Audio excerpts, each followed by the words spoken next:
Okay, beginning the video. Where is God in the clamor and noise of the world? There is so much noise going on right now. And I'm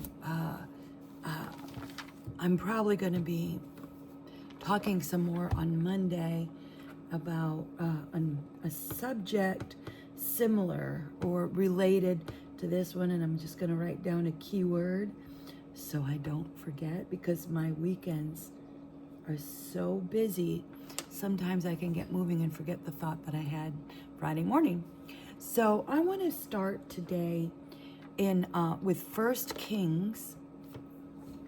And you might all be familiar with, it's a famous passage. And what was that movie? The movie that was about the birth of Jesus. And it's the most recent one. I can't remember what it was called, but I loved it. They actually wove the tunic that Mary wore. They wove it the way that material was woven back in the day of Jesus. They made it from the materials that Jesus, in his day, and the type of loom or whatever they used to weave it, they did it authentically. I don't need this right now. And she didn't wear all kinds of new dresses every day. She wore the same tunic every day, and everything. They tried to make the movie authentic, and I just loved it. But anyways, near the beginning, she helped a woman who was an older woman, and the children would come to her house in the afternoon, and she would train them and teach them in the scripture that she had memorized. They didn't have Bibles. This woman didn't have scrolls. She had to memorize it and share. And so Mary would bring the snacks for the children. And so in one of the scenes, this woman was reciting these verses. And I just loved that. It might have been the first time, it's many years ago, might have been the first time I ever really heard, like really impressed me. You know, sometimes we hear words and they land in our heart, they land in our brain, and they impress us, like, because for us to have a memory, something has to make an impression in our brain. And so, it landed in my brain. It was a plane flying around these words, and it landed, came in for landing. Okay, 1 Kings 19, 11 through 13. It's talking about Elijah, and he had fled Jezebel, who hated him and wanted to kill him. And so God found him, apprehended him, said, "What are you doing?" And so he went to Mount Horeb, which was considered the holy mountain of God. I think Mount Horeb had another name. I don't know if it was Mount Sinai or a different one. But anyways, it was considered the mountain of God. And so the angel of the Lord had come to him and touched him and said, "Get up and eat, for the journey is too long for you without adequate sustenance." So then he was on his way. He traveled 40 days. Oh, Sinai, that was it. It was Mount Sinai. So he ate, and then he got up and he traveled 40 days. And then he came to a cave in the mountain of God. And he spent the night in it. And behold, the word of the Lord came to him. Behold means pay attention. This is really important. Attention. I don't know why, I'm kind of goofy this morning. Anyway, what are you doing here, Elijah? That's what God said. What are you doing here, Elijah? And he knew that Elijah said, "I've been very zealous. I've been impassioned for the Lord God of hosts. of armies, the God of armies, proclaiming what is rightfully and uniquely his. For the sons of Israel have abandoned and broken your covenant and torn down your altars and killed your prophets with the sword. And I, only I am left, and they seek to take away my life. So God said, go out and stand on the mountain before the Lord. And behold, the Lord was passing by. So he wasn't right there. He was in the process of passing by. You know, I want you, he's on a walk or a movement, whatever you want to say. And a great and powerful wind, a whirlwind, was tearing out the mountains and breaking the rocks in pieces before the Lord. Can you imagine? I mean, Elijah was afraid for his life with Jezebel. Here he's before God. And I mean, like, if the rocks were being broken, what was holding Elijah firm so that he wasn't picked up in the tornado, in the whirlwind? But the Lord was not in the wind. So here's God. Here's the wind, the whirlwind, going in front of him. But the Lord was not in the wind, and after the wind, there was an earthquake. Can you imagine? He's standing and he's going, you know, like shaking, like, you talk about, you know, he loved the Lord. He was obedient. He was standing there. But a tornado went by, basically a tornado. And now there's an earthquake and the ground is shaking. He may have fallen to his knees. We don't know. It doesn't say. But the Lord was not in the earthquake. So the Lord is still approaching. Whirlwind and then earthquake. Earth is shaking. After the earthquake, there was a fire. But the Lord was not in the fire. So a fire on the mountain may have looked like a meteorite coming down, or, you know, it could have been. God uses natural things. There are some supernatural things he did, like the parting of the waters for the Israelites. There is no, well, people have tried to explain it away. But anyway, a lot of times calamities come in clusters. For example, in Pakistan, there was flooding last spring? Whenever the rainy season is. It was horrendous. And so after the flooding, there was disease and pestilence. So, you know what? So anyways, there was the whirlwind, the earthquake, and then fire.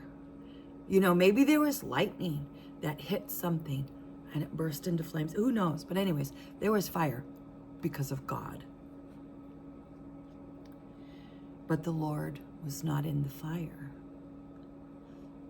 The fire was not God's presence. God went into the fire with Meshach, Shadrach, and Abednego, with the three boys that would not bow their knee. He went into the fire, but the fire was not made by him, or the fire was not his will. That isn't where he wanted those young men.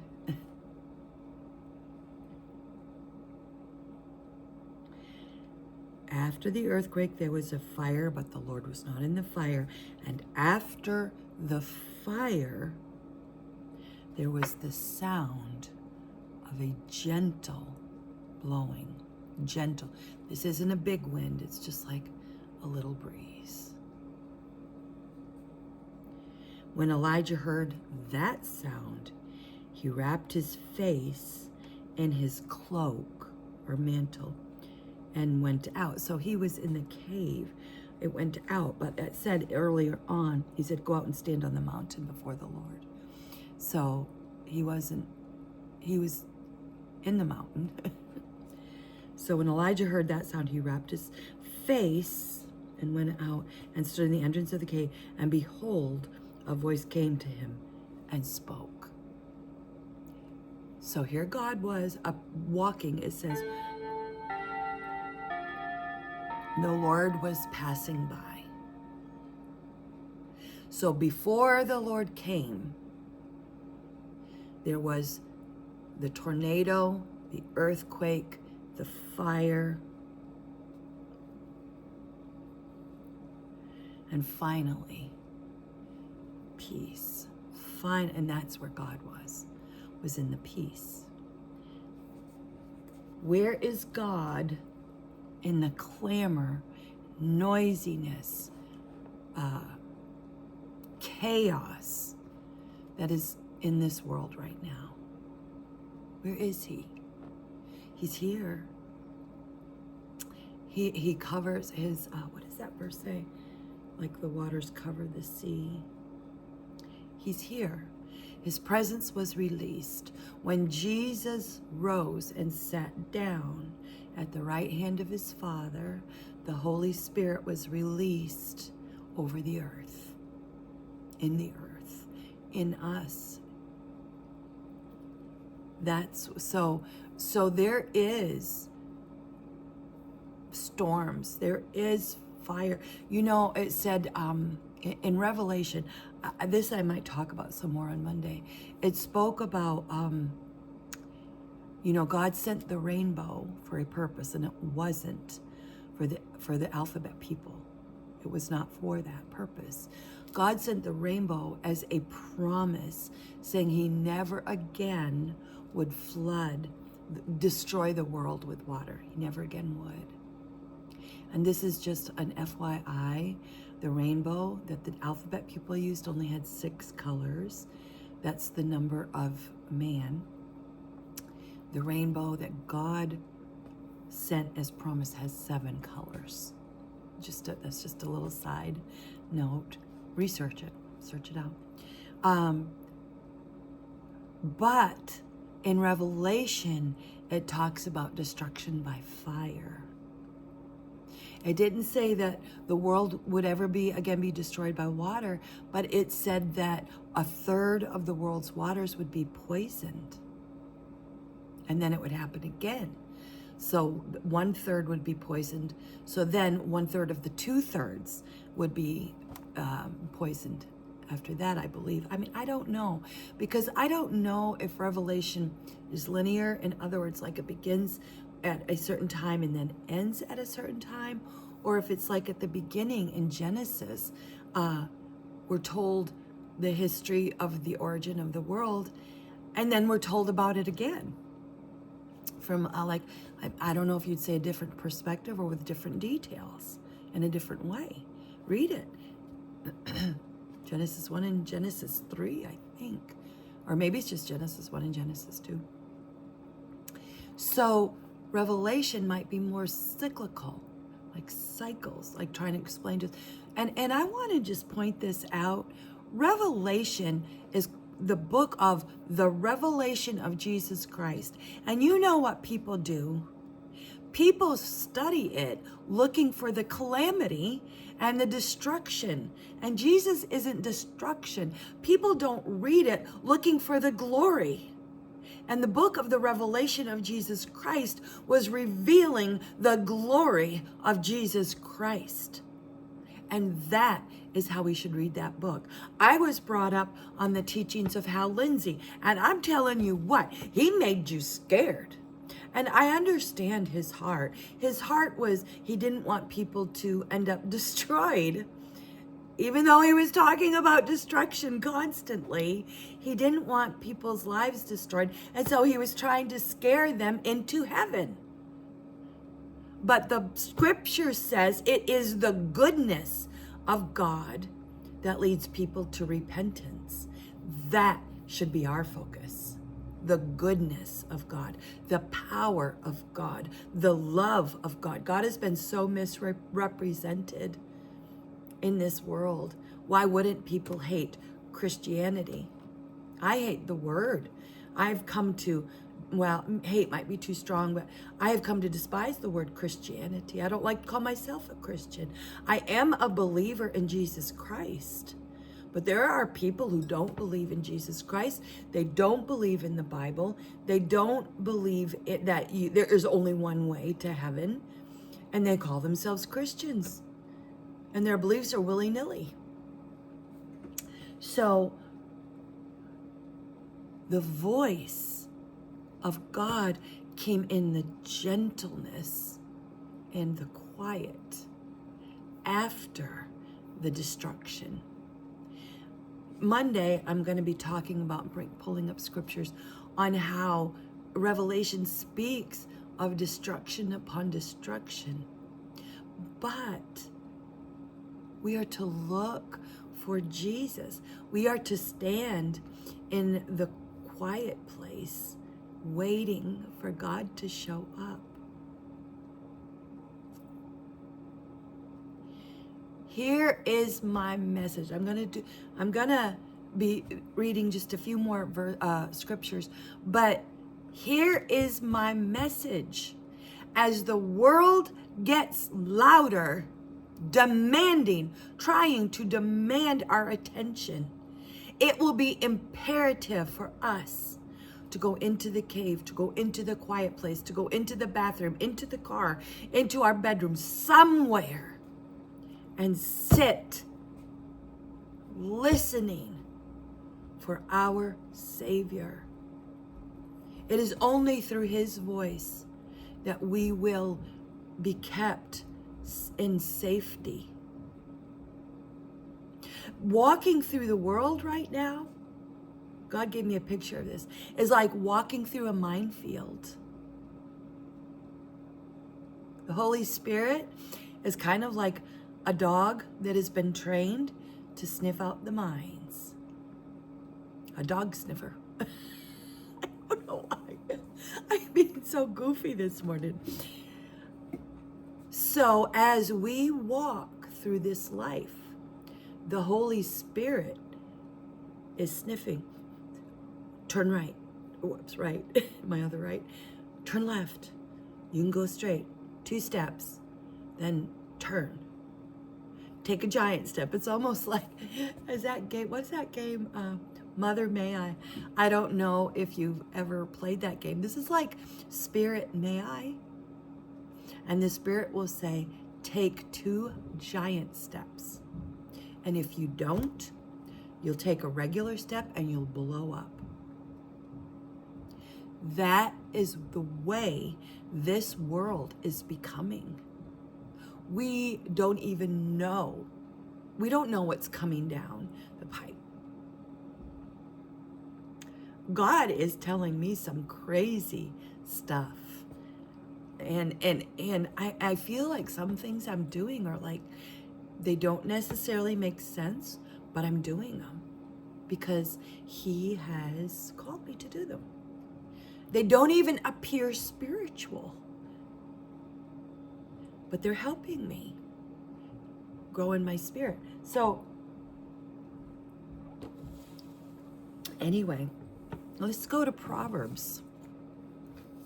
These are the exact scriptures that I wanted. I had in mind, but these will do for today. I'm going to look some more for Monday. What is the world? In Revelation, it speaks of the world as the world system that is separate from God, as a harlot. A harlot is someone who wants to be intimate with you without commitment, without love, just for quick pleasure. Your pleasure and their pleasure. Actually, a harlot, one emotional problem that some prostitutes have is doing what they do, they are taking control of their life. It's an issue of control. They're not. They're being controlled by sin. But in their mind, they are deciding, okay, I'm going to join with this man, and then we're going to be done. And I'm going to take his money, and he's not going to hurt me because I give him only what I give him, and then he gives me what he gives me, and that's it, beginning and end. She's in control of the situation, but she's not. She's under the control of sin. So anyways, that's another little side issue. In Proverbs 7, 6 through 12, at the window of my house, so this is, I believe Solomon wrote this, and so I would assume maybe this is the first person, so this is probably Solomon saying, I'm at the window of my house and I looked out, and among the naive youths, I saw a young man, lacking good sense, passing through the street near the corner of the harlot. Okay, why? So he approached this young man. So if the harlot represents the system of the world that is apart from Christ, apart from the Holy Spirit, if the harlot represents sin,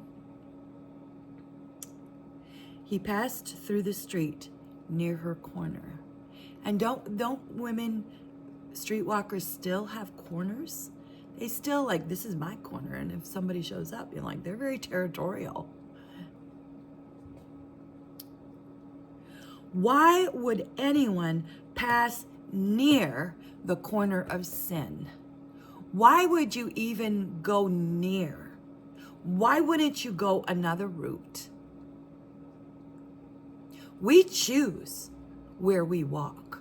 Literally, like what streets we drive on. We choose literally where we walk or drive or where we don't walk. We literally choose who we hang out with. We literally choose what shows we watch. We literally choose what books we read, what enters our eyes and our ears. We choose that. He walked near. It was borderline. There are shows on TV that some people watch that are borderline.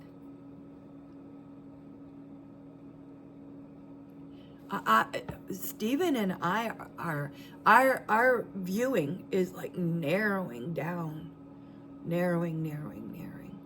We pull up instrumental music that is very gentle with scriptures on the screen and scenes of nature, which God created. We are literally watching God, His Word, and what He has created. We don't watch it, we play it. Or a fireplace with those mesmerizing crackling sounds. That's what I watch. What was I watching? A Christian-based movie last night. I did.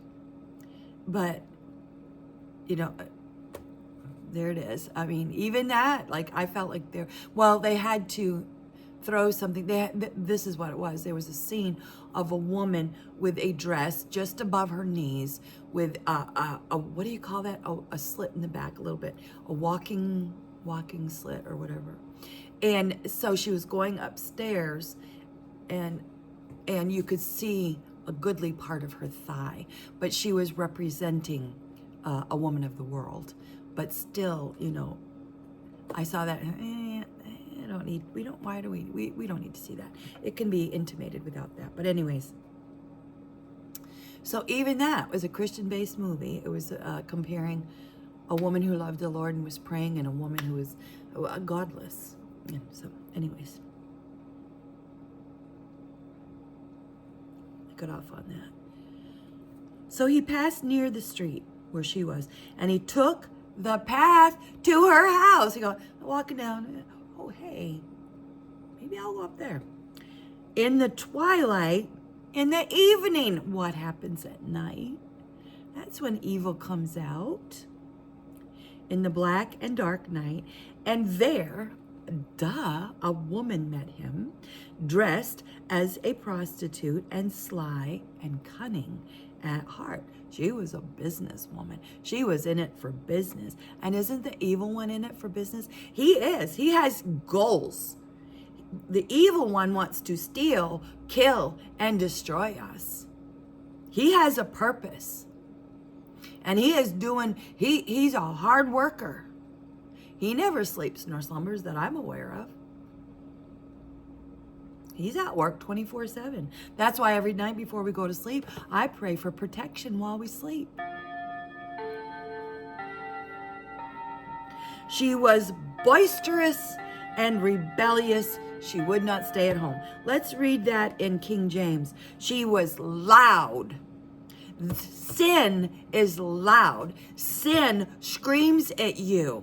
Come on, this is fun. Come on, join me. Come on. Drowning out common sense. Sin does not reason.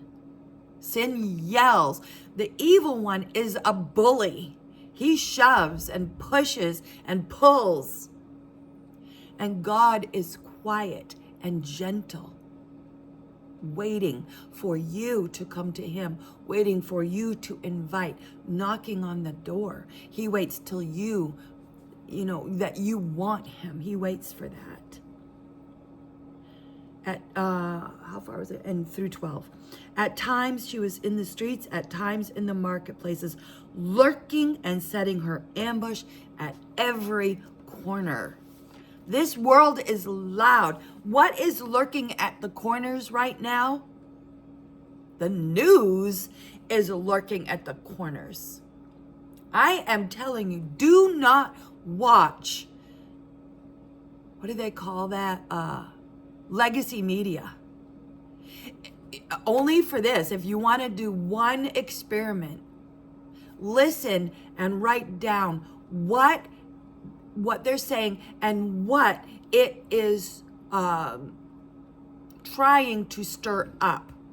Are they telling us the news, or are they representing a situation to try to stir up anger, resentment, frustration, unforgiveness? If you go to the legacy media, that is what they're doing. They are trying to stir up division. They're trying to say people of different color. Well, I mean, it's mainly blacks, even though there are people of other colors in this nation, trying to divide people by color and setting people against one another. Legacy media is not trying to unite. They are trying to report every negative outlook. It's not, there is negative news, but it's a negative outlook, how they're representing it. People are getting discouraged because the good stuff isn't even being reported. I'm telling you, you want to know where you ought to get the news? Go out your front door. Go to the bank or to the grocery store or to the schools. My son pointed this out. There are some creepy people, and they are generally not in the smaller towns and cities. People are kind and good-hearted and want to help. But many people are discouraged from getting involved in politics or in government because they believe so deeply. Oh, sorry, uncomfortable thing. Sorry, because they believe so deeply in the corruption of business and politics and churches. And so many people are just withdrawing. But now is the time to press in, to shut your ears to the evil, and to be led by the Holy Spirit. Okay, I want to just close with this really quick. I didn't even get into all of what I wanted to today, but I want to get into Proverbs 1:23 through 29. Once again, this is about voices. what you're hearing. And it doesn't mean just people talking. It also means circumstances. 23. If you will turn and pay attention to my rebuke. Some of us need to be rebuked. God is so gentle. He works so hard at trying to get our attention gently. Behold, I, wisdom, will pour out my spirit on you. Behold, I, wisdom, will pour out my spirit on you. I, wisdom. And you know what it says in Scripture? Wisdom begins two ways. Wisdom begins with understanding, and wisdom begins with the fear of the Lord. And so if you are trying to have wisdom for a situation, pray to understand it. Especially if someone comes to you and starts talking to you, or if you see news about our president, or about some people who work for him, or people who used to be president, or people who ran for president, or governors that are hated and governors that are beloved, and you hear something about them, don't judge. Don't make a judgment on that bit of information. To understand, we need to get more information. Be slow to speak. Be slow to make a judgment. Gather information, especially from the other side. Like if you hear somebody's point of view, try to find somebody else's point of view. And if you're only hearing the point of view of legacy media, and they're all saying the same thing, you need to go somewhere else to get another point of view. So anyways, I get frustrated with that because people get really worked up. Their emotions, they're led by what they hear and see. And it's painful for me to watch. So behold, I, wisdom, will pour out my spirit on you. I will make my words known to you. Because I called and you refused to answer, I stretched out my hand and no one has paid attention to my offer. God is trying. He's trying to help us be wise. And you treated all my counsel as nothing and would not accept my reprimand. So I will laugh at your disaster. I will mock when your dread and panic come like a storm, and your disaster comes like a whirlwind. Disaster was in the revelation of Jesus Christ, and it was like a whirlwind. There is disaster coming upon disaster, like birth pangs. We had to how do I want to say this? The ability to see around the world had to show up before news could be around the world all at the same time. And so now we can hear and see of earthquakes and volcanoes and storms out of control, flooding and wars and rumors of wars. We can see it. And so it is coming into our ears, and it's like we're being flooded with disasters. But we're supposed to be in the cave, in the quiet place, turning our back on the disaster, shutting the door, pulling the shades, and saying, God, I want to hear your voice. You push away the voices. I want to hear your voice.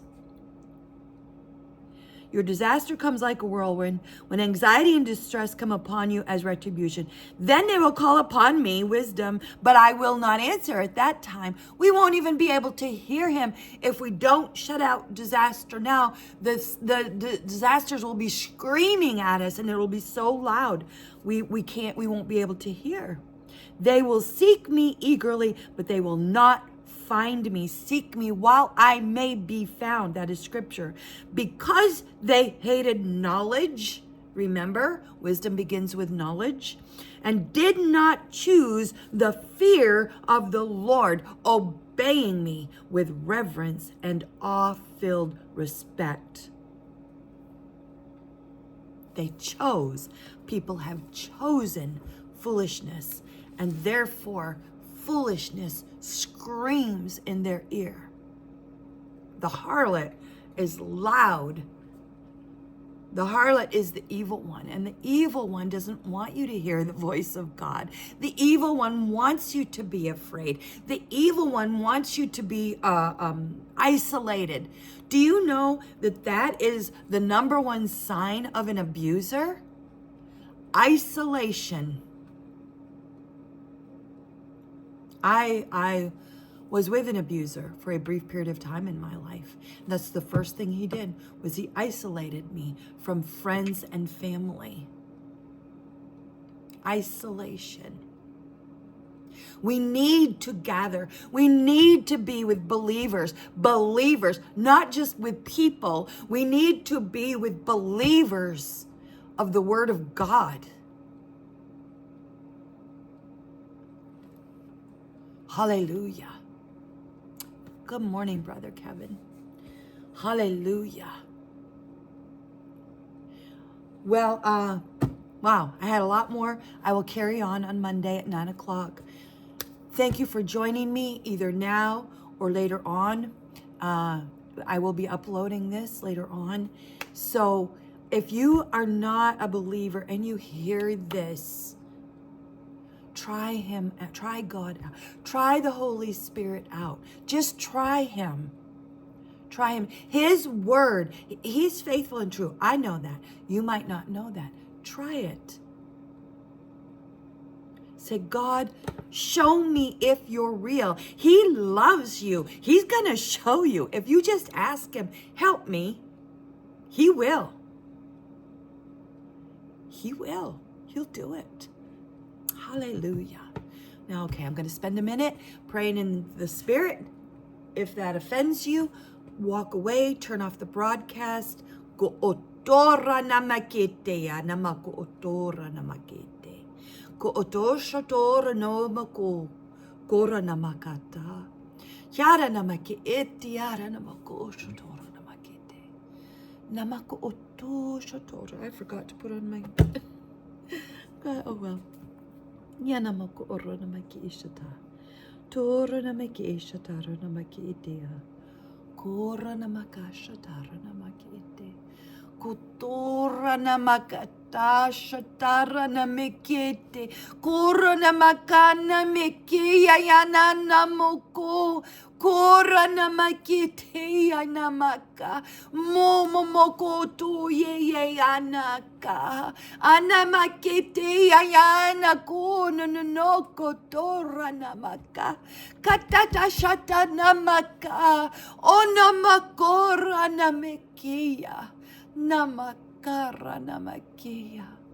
Kora namakashatara namakitea. Was crying out for people to turn while they have time to turn. You might be a believer in Jesus. You might even have bowed your knee to him. But everyone has to bow their knee. Even the evil one and his minions bow their knee. Don't be the one that bows their knee and that's it. Surrender to his leadership. It is a good thing. You will be rewarded. I promise you. I don't promise you. I only make promises that I will keep, and I almost never say, I promise you, I almost never said it to my children. Only if it was something that I would have given my life to fulfill, I would say, I promise you. I promise you because Jesus promised. There is reward and blessing in following him, far greater than any pleasure, anything you could receive of this world. I promise that because he promised it. And he is not a man that he would lie. He keeps his words. Hallelujah. I love him. I adore him. I pray that these words will penetrate your ears, as I said at the beginning of the broadcast, and will land and make a landing and an impression. Not my words. Whatever I said, that was the words of God. I pray that the word of God makes a landing into your mind and into your heart. God bless you. God bless you. God bless you today.